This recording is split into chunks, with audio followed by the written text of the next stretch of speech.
اسلام قبول کرنے سے کئی سال پہلے حضرت عمر بن خطاب رضی اللہ تعالیٰ عنہ ایک دفعہ تجارتی قافلے کے ساتھ مال لے کر مکہ سے شام گئے۔ قافلے میں قریش کے کئی اور بڑے سردار بھی شامل تھے۔ یہ قافلہ شام کے سب سے بڑے شہر دمشق گیا اور وہاں اپنا مال بیچ کر مکہ واپس روانہ ہوا۔ تھوڑا سا فاصلہ طے کرنے پر حضرت عمر کو یاد آیا کہ ان کی ایک رشتہ دار خاتون نے انہیں کچھ سونا دیا تھا کہ اسے بیچ کر اس کے لیے کچھ کپڑے وغیرہ لیتے آئیں۔ انہوں نے اپنے قافلے کے ساتھیوں سے کہا کہ فلاں عورت کا کام کرنے واپس دمشق جا رہا ہوں، کوشش کروں گا کہ یہ کام کر کے جلدی واپس آ جاؤں۔ حضرت عمر دمشق واپس گئے تو بازار بند ہو چکے تھے۔ مجبوراً وہ ایک مسافر خانے میں ٹھہرے اور سو گئے۔ تھوڑی دیر کے بعد اللہ کا ایک بندہ مسافر خانے میں آیا۔ اس نے حضرت عمر کو جگایا اور اپنے ساتھ اپنے گھر لے آیا۔ یہ بات واضح نہیں تھی کہ وہ شخص حضرت عمر کو پہلے سے جانتا تھا یا ان کے والد خطاب سے ان کی واقفیت تھی۔ انہوں نے حضرت عمر کی بڑی خاطر و مدارت کی۔ کھانا کھا کر تو وہ سو گئے اور ان کا میزبان رات بھر عبادت کرتا رہا۔ صبح کو حضرت عمر بیدار ہوئے تو ان کے میزبان نے کہا کہ اکیلے بازار مت جانا، بازار میں لٹیرے اکثر مسافروں کو لوٹتے رہتے ہیں، میرے ساتھ چلنا۔ یہ کہہ کر وہ سو گیا کیونکہ رات بھر جاگ رہا تھا۔ حضرت عمر نے اسے جگانا مناسب نہیں سمجھا اور اکیلے ہی بازار چلے گئے۔ ابھی بازار کھلا بھی نہیں تھا، وہ بازار کھلنے کا انتظار کرنے لگے۔ کچھ دیر کے بعد ایک عیسائی پادری اپنے نوکروں کے ساتھ آیا اور حضرت عمر کی طرف اشارہ کر کے اپنے نوکروں کو حکم دیا کہ اس شخص کو پکڑ لو، یہ گرجے کا کام بہت اچھی طرح سے کر لے گا۔ اس زمانے میں حضرت عمر بڑے تنومند پہلوان تھے۔ پادری کے نوکروں نے اس کو پکڑ لیا اور ایک پرانے گرجے میں لے گئے۔ پادری نے اس کو ایک ہتھوڑا دیا اور اس کو گرجے کی ایک دیوار توڑنے پر لگا دیا۔ ایسا معلوم ہوتا تھا کہ وہ اس جگہ پر ایک نیا گرجا بنوانا چاہتا تھا۔ حضرت عمر دن بھر کام کرتے رہے۔ کہیں شام کو جا کر چھٹی ملی، وہ تھکے ہارے واپس مسافر خانے میں آ کر بیٹھ گئے۔ پہلے ہی دن والا نیک آدمی پھر آیا اور اس نے پوچھا کہ آپ کدھر چلے گئے تھے؟ حضرت عمر نے اسے سارا قصہ بتا دیا۔ وہ شخص آج بھی ان کو اپنے گھر لے گیا اور ان کی بڑی خاطر و مدارت کی اور انہیں تاکید کی کہ کل بازار جاتے وقت مجھے ساتھ لے جانا۔ اس کے بعد وہ عبادت میں مشغول ہو گیا اور حضرت عمر سو گئے۔ دوسرے دن حضرت عمر بیدار ہوئے تو اپنے نیک میزبان کو سوتے پایا۔ انہوں نے اب کی بار بھی اس کو جگانا مناسب نہیں سمجھا اور اکیلے ہی بازار چلے گئے۔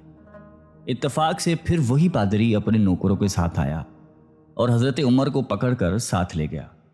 ان کو غصہ تو بہت آیا، لیکن کیا کرتے، غیر ملک میں وہ اکیلے تھے اور کوئی ہتھیار بھی پاس نہیں تھا۔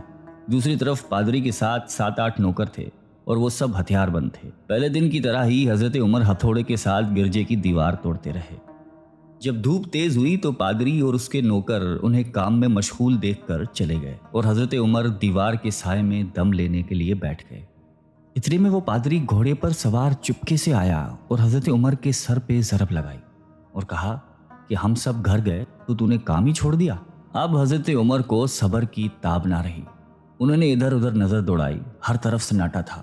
انہوں نے پادری کو گھوڑے سے کھینچ کر نیچے کر لیا اور اس کے سر پر ہتھوڑے مارنا شروع کر دیے۔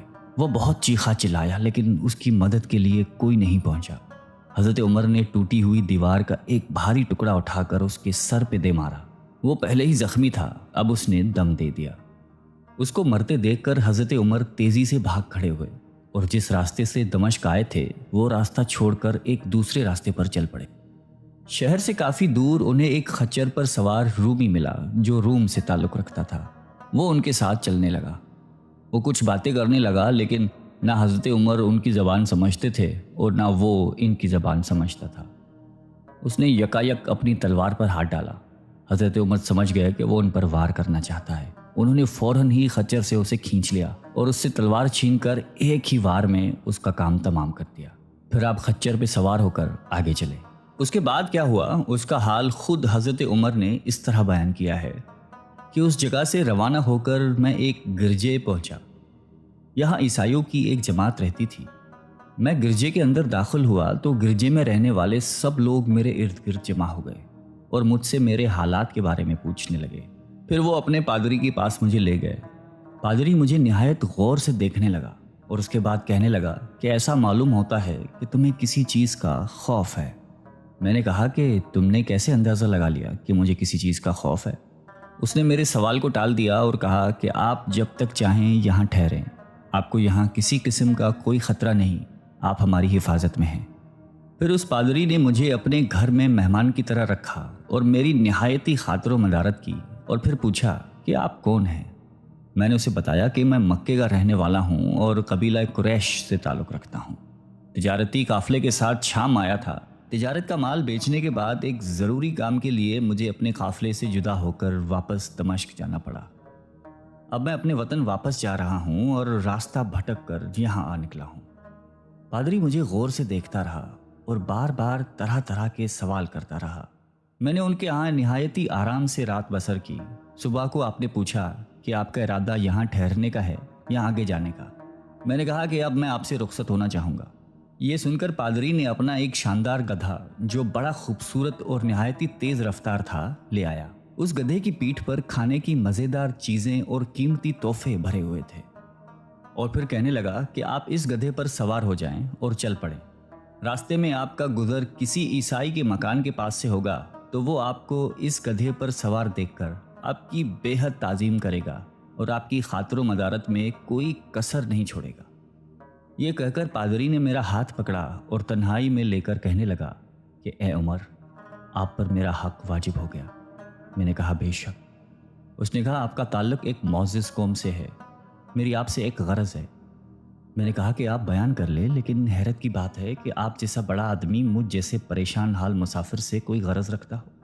اس نے بڑے یقین بھرے لہجے میں کہا کہ سنیں، میں ایک ایسا آدمی ہوں جس سے اللہ نے آسمانی کتابوں کا علم عطا کیا ہے۔ میں نے آپ کی ذات میں بہت سی ایسی نشانیاں دیکھی ہیں جو یہ ظاہر کرتی ہیں کہ جب ایک مقررہ مدت پوری ہو جائے گی تو حالات میں زبردست تبدیلی آئے گی۔ اس وقت آپ ہمارے ملک کے حاکم بن جائیں گے اور یہاں کے سب شہروں میں آپ ہی کا حکم چلے گا۔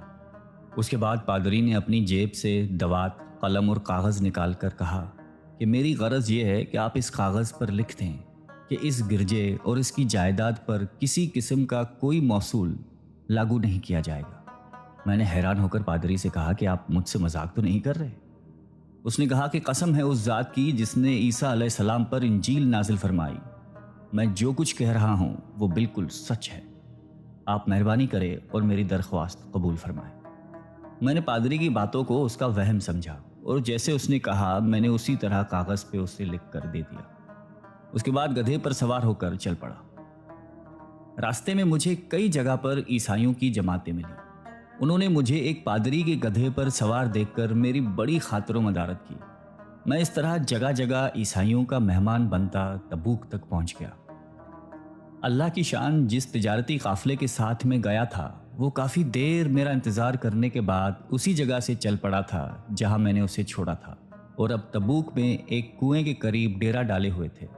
قافلے والے میرے ساتھی مجھے دیکھ کر میری طرف دوڑ پڑے اور مجھ سے مل کر بہت خوش ہوئے اور کہنے لگے کہ ابن خطاب، ہم لوگ تمہارا انتظار کرتے کرتے بالکل مایوس ہو گئے تو ہم نے اس مقام کو کوچ کر دیا جہاں سے تم واپس دمشق گئے تھے، مگر تمہارے بارے میں ہم سخت پریشان تھے۔ یہ تو بتاؤ کہ اتنے دن تم کہاں رہے؟ میں نے وہ تمام حالات بیان کیے جو مجھے پیش آئے، لیکن پادری سے جو میری گفتگو تنہائی میں ہوئی وہ بالکل ظاہر نہیں کی، کیونکہ میں پادری کی اس باتوں کو اس کا وہم سمجھتا تھا اور اس کے عقیدے کی کمزوری سمجھتا تھا۔ قریش کے ایک سردار ابو سفیان بھی اس قافلے میں شامل تھے۔ انہوں نے مجھے اس شاندار گدھے پر سوار دیکھ کر کہا، ارے تم لوگ اس نوجوان کی اقبال مندی تو دیکھو، اسے کسی ایسے میدان میں چھوڑ دیا جائے جہاں نہ پانی ہو نہ سبزہ، پھر بھی اسے رزق مل جائے گا۔ پادری نے رخصت کرتے وقت مجھ سے کہا تھا کہ جب میں اپنے ساتھیوں کے پاس پہنچ جاؤں اور گدھے کی ضرورت نہ رہے تو اس کی رسی کو مضبوطی سے باندھ کر گدھے کو اسی جگہ پر چھوڑ دو، لہٰذا میں نے ایسا ہی کیا۔ یہ دیکھ کر ابو سفیان نے کہا کہ ارے تم نے کیا کر دیا؟ گدھے کو ایسی جگہ پہ چھوڑ دیا جہاں پہ چور اچکے اور درندے اکثر گزرتے رہتے ہیں۔ میں نے کہا اس کے مالک نے مجھے ایسا ہی کرنے کی ہدایت کی تھی، وہ اس کی عادتوں سے زیادہ واقف ہے۔ اب وہ جگہ گدھے والا کنواں کے نام سے مشہور ہے۔ وہاں سے روانہ ہو کر ہمارا قافلہ مکہ پہنچا۔ میری اور پادری کے درمیان جو گفتگو ہوئی تھی وہ مجھے بھلائے نہ بھولتی تھی۔ پہلے تو کئی دن تک میں نے اسے اپنے دل میں ہی رکھا، پھر مجھ سے ضبط نہیں ہوا اور یہ راز میں نے اپنے رشتہ دار خاتون کے سامنے ظاہر کیا جس نے مجھے سونا دیا تھا۔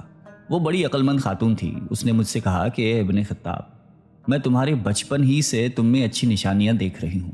جب تم بہت چھوٹے بچے تھے تو میں نے ایک دفعہ خواب میں دیکھا کہ تم لمبے ہوتے جا رہے ہو اور تمہارا قد اتنا لمبا ہو گیا ہے کہ اس نے آسمان کو چھو لیا ہے۔ یہ دیکھ کر میں نے خواب میں کہا کہ ارے یہ میرے بچے کی کیا حالت ہو گئی ہے۔ کسی نے کہا کہ یہ لڑکا دنیا اور آخرت میں بھلائی پانے والا بنے گا۔ جاہلیت کے زمانے میں اس قسم کی باتوں کا مطلب میرے سمجھ میں نہیں آتا تھا۔ مکہ میں ایک شخص اہل کتاب یعنی یہود و نصارہ میں سے تھا جو بہت گمنام تھا۔ عام لوگ تو اس سے واقف بھی نہیں تھے، لیکن قریش کے کچھ سردار اسے پہچانتے تھے اور اس کی بہت عزت کرتے تھے۔ ایک دن دوپہر کے وقت میں اس کے ہاں گیا اور اسے جا کر کہا کہ میں آپ سے چند باتیں کرنا چاہتا ہوں اور چاہتا ہوں کہ آپ ان کو اپنے دل میں راز بنا کر رکھیں اور کسی کے سامنے ظاہر نہ کریں۔ اس نے ایسا کرنے کا وعدہ کیا تو میں نے اپنے سفر کے تمام واقعات اس کے سامنے بیان کر دیے اور اپنے رشتہ دار خاتون کے خواب کا بھی ذکر کیا۔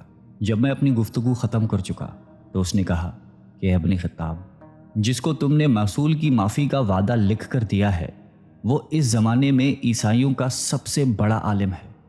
جو کچھ اس نے کہا وہ سب سچ ہے اور جلد ہی وہ سچ تمہارے سامنے آ جائے گا۔ جہاں تک تمہاری رشتہ دار خاتون کے خواب کا تعلق ہے تو اس سے یہ ظاہر ہوتا ہے کہ مکے میں ایک بہت بڑا انقلاب آئے گا۔ زمانہ ایک نئی صورت اختیار کرے گا اور آنے والے زمانے کے آسمان و زمین بدل جائیں گے۔ میں وہاں سے گھر چلا آیا اور اس کی ساری باتیں اپنے دل میں لیے رہا۔ تھوڑے ہی عرصے کے بعد قریش کی مجلسوں میں آپ صلی اللہ علیہ وآلہ وسلم کا ذکر ہونے لگا۔ یہ لوگ اس بات پر چڑھتے تھے کہ محمد صلی اللہ علیہ وآلہ وسلم اپنے آپ کو اللہ کا رسول کہتے ہیں، لوگوں کو بتوں کی پوجا کرنے سے منع کرتے ہیں اور ایک اللہ کو ماننے پر زور دیتے ہیں۔ جلد ہی اللہ تعالیٰ نے اسلام کو ظاہر کر دیا اور مجھے یقین ہو گیا کہ حالات وہی صورت اختیار کر رہے ہیں جس کی طرف آسمانی کتابوں کے عالم شام کے پادری نے اشارہ کیا تھا۔ نبوت کے 6 سال حضرت عمر نے اسلام قبول کر لیا اور رسول اللہ صلی اللہ علیہ وآلہ وسلم کے جان نثار ساتھی بن گئے۔ 11 ہجری میں آپ صلی اللہ علیہ وآلہ وسلم نے اس دنیا سے پردہ فرمایا تو حضرت ابو بکر مسلمانوں کے پہلے خلیفہ بنے۔ 13 ہجری میں انہوں نے وفات پائی تو حضرت عمر خلیفہ بنے۔